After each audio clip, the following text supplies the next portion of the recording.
তো মক্কায় সবচেয়ে বড় কুস্তিগিরের নাম ছিল রুকানা। সাহাবারা বিশ্বনবীকে কখনো রুকানার কাছে যেতে দিত না। সাহাবারা ভাবতো বিশ্বনবী যদি রুকানার দরবারে যায় আর রুকানা যদি বক্সিং মেরে বসে তাহলে বিশ্বনবীর মানিজ্জত নিয়ে টানাটানি।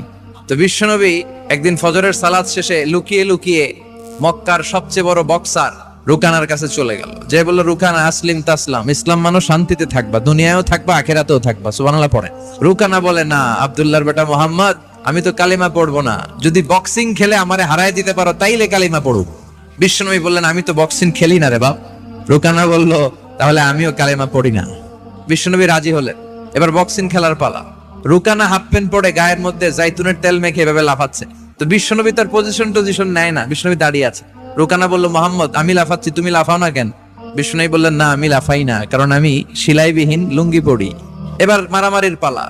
রুকানা বলে, মোহাম্মদ তুমি মারো। বিশ্বনবী বললেন, তুই মার, কারণ আমি মারলে ওই মায়ের হজম করার ক্ষমতা তোর নাই। বিশ্বনবীর এক হাতে জান্নাতি 40 জনের শক্তি ঢুকায় দিছে কে?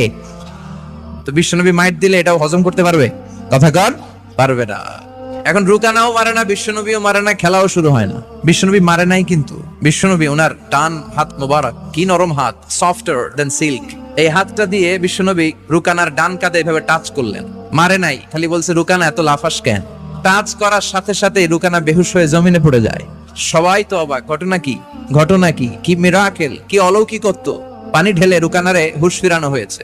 সবাই বলে, রুকানা তুই তো অনেক বড় পালোয়ান, আব্দুল্লাহর বেটা মোহাম্মদ ঘুষিও দিল না, লাথিও মারলো না, বেহুশ হইলি কেন? রুকানা বলে, আরে তোরা তো দেখোস নাই, তোরা দেখেছিস মোহাম্মদ হাত দিয়ে ধরেছে, আমার মনে হয়েছে বিশাল পাহাড় এসে কাঁধে চেপেছে।